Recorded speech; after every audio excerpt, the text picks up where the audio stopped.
Hi all, today I'm going to show you how to create this really cool hexagon gradient look on my dominant hand.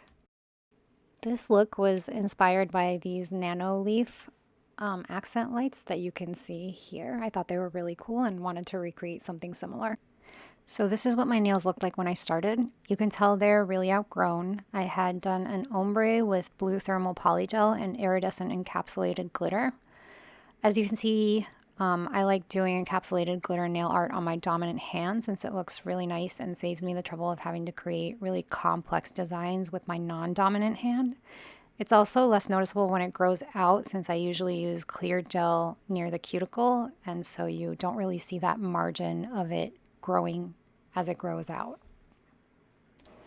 So I'm going to start by taking off the existing product with my nail drill set to about 25,000 rotations per minute. The speed might seem a little bit high, but I actually find it a lot easier to handle, and it makes for a smoother end result.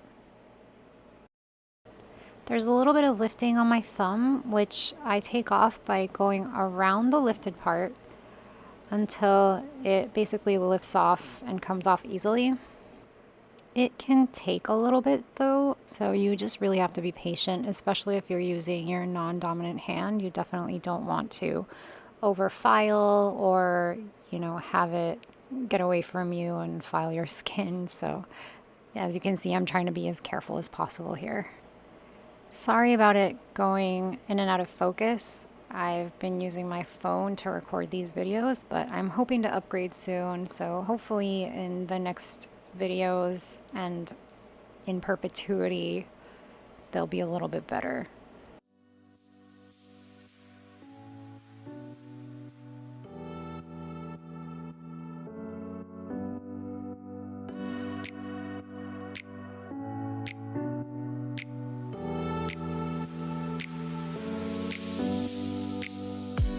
And here you can see with the help of a pusher tool, it lifts right off.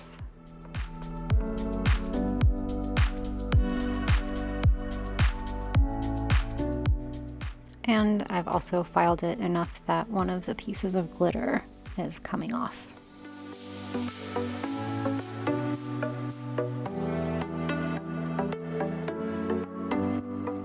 After I get that initial piece of the lifting coming off, I'll file around the edges to make sure there aren't any more lifted parts and it's all flush with the nail plate. Then I'm just going to proceed to take off the rest of the product in order to get that glitter that's encapsulated off and reduce that blue poly gel so it's no longer visible. I always try to have a layer of a clear base under any sort of nail art or nail color just to make sure that I'm not getting close to filing the nail plate itself, that there's always this clear layer of protection to make sure that that doesn't happen.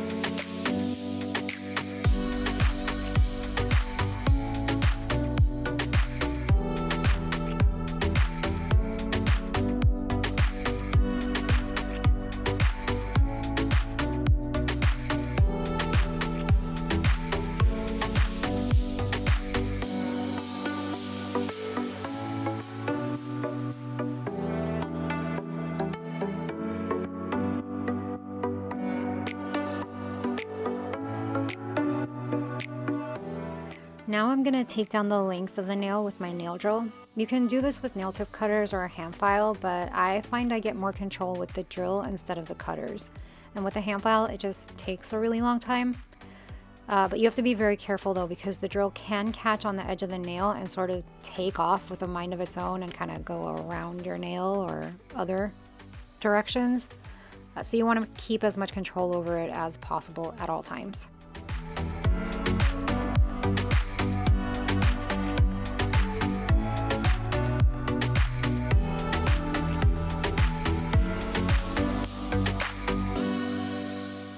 want want to show you a little bit of how I file my other fingers. The key here is to support the one you're filing with your other fingers as much as possible.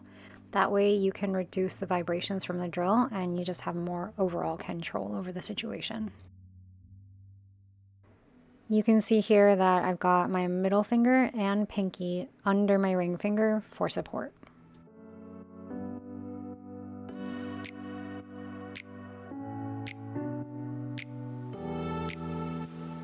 Now I'm just going to use a hand file to smooth out the surface and create the nail shape that I want. I'm going to be going for relatively short nails with a square shape this time.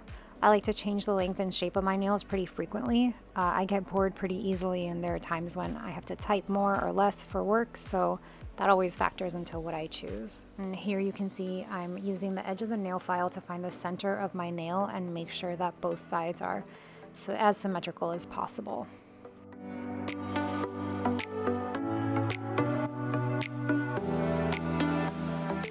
Here I wanted to show you my index finger. Mine are pretty crooked for some reason, so it can be a bit of a challenge to shape them.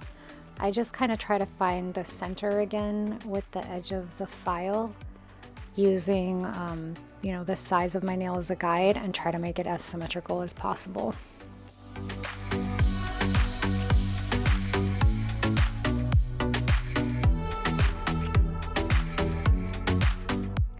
Now I'm going to be using this metal cuticle pusher to gently push up my cuticles to make the electric file manicure that I'm going to be doing a little bit easier.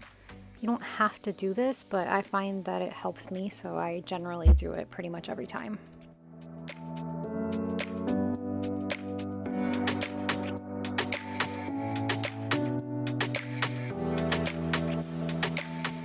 Now I'm going to be doing an e-file manicure on myself. I want to start off with a disclaimer that I'm doing this at my own risk and I don't recommend you do this to yourself. I also want to remind everyone that if you are a nail tech, please research the rules in your areas as to whether using an e-file in this way is permitted. I know that there are some states that just don't allow it. I am by no means an expert with this tool yet, and even with a lot of practice, I still make mistakes, especially when I'm using my non-dominant hand like you're seeing here.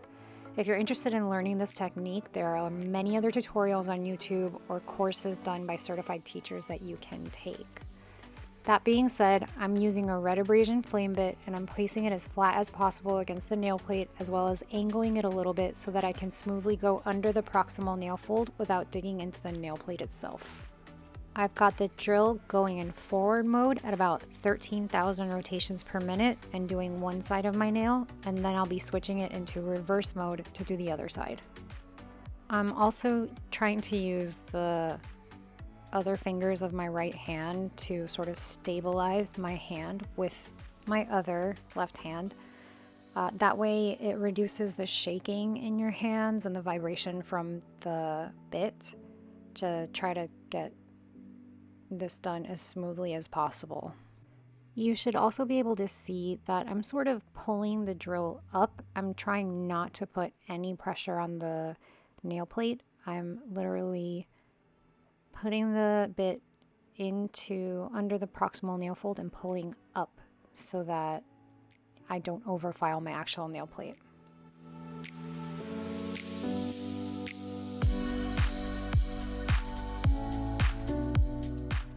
Now I'm going to be cutting my eponychium with some cuticle scissors. Again, please check in your respective areas whether this is allowed or not. I personally like to do this since I have relatively short nail beds and it makes them look longer. If you are going to do this though, please be careful and make sure you're only cutting non-living tissue. This should definitely not hurt and you should never bleed because of this procedure.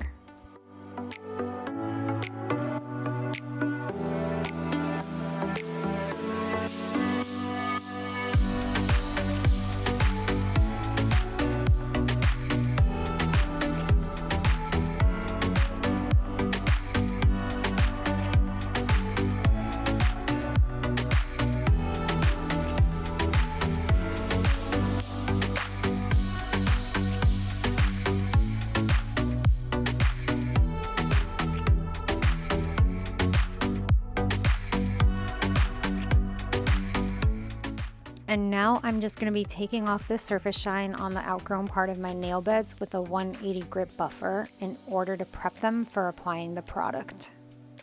I've also still got some unevenness left on the surface of my nails, and I'm smoothing it out as much as possible with the buffer.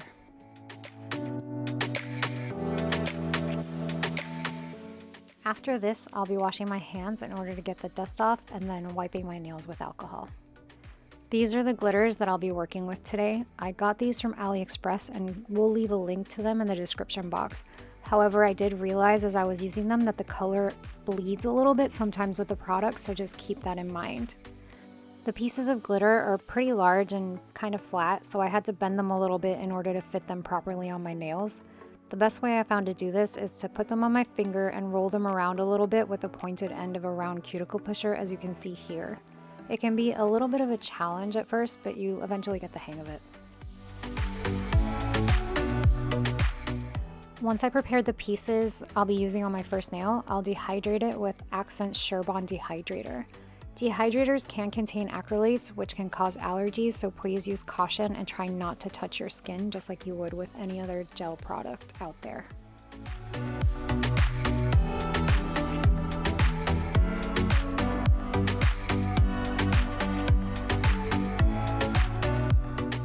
Next, I'll be applying Light Elegance Tack. It's a great bonding agent that I found works really well at preventing lifting for my nails. It's also HEMA-free, which is a bonus in my opinion. Then I'm gonna cure it in an LED lamp for 30 seconds.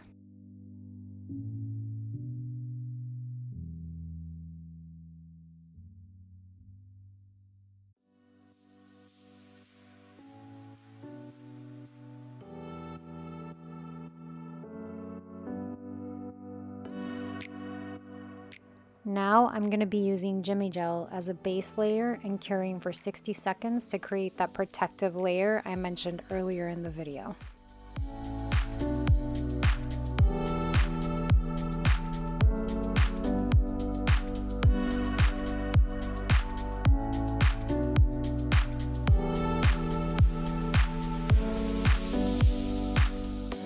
Now I'm going to apply another thin layer of Jimmy Gel in order for the glitter to have something to stick to. Do not cure this layer just yet.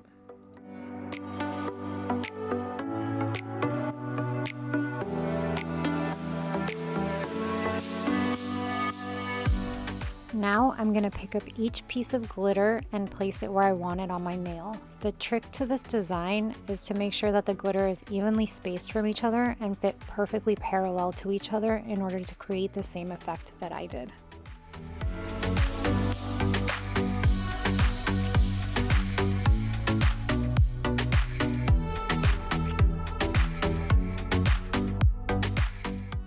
Once they're in the exact place that you want them, cure an LED lamp for 60 seconds.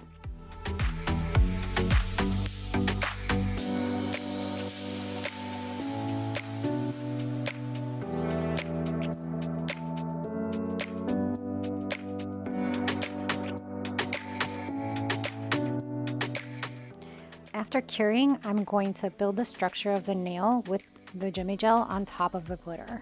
I'll be applying a slip layer and then building normally on top, being extra careful to make sure that the glitter is completely encapsulated.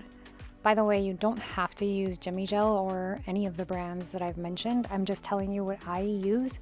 You can use any base coat for anything prior to this, and then any building gel on top of the glitter. I'm then going to cure it again for 60 seconds and repeat the same process on all of the nails with the different colors of glitter.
I'll be finishing this look with a matte top coat by Rock Nail.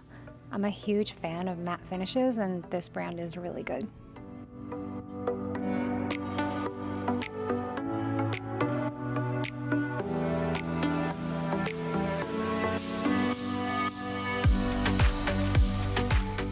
And here's the end result. I hope you all liked my tutorial, and please definitely let me know if you recreate this look. I'd love to see it. You can find me on Instagram at AdriDoesNails or through here. Thank you so much for watching.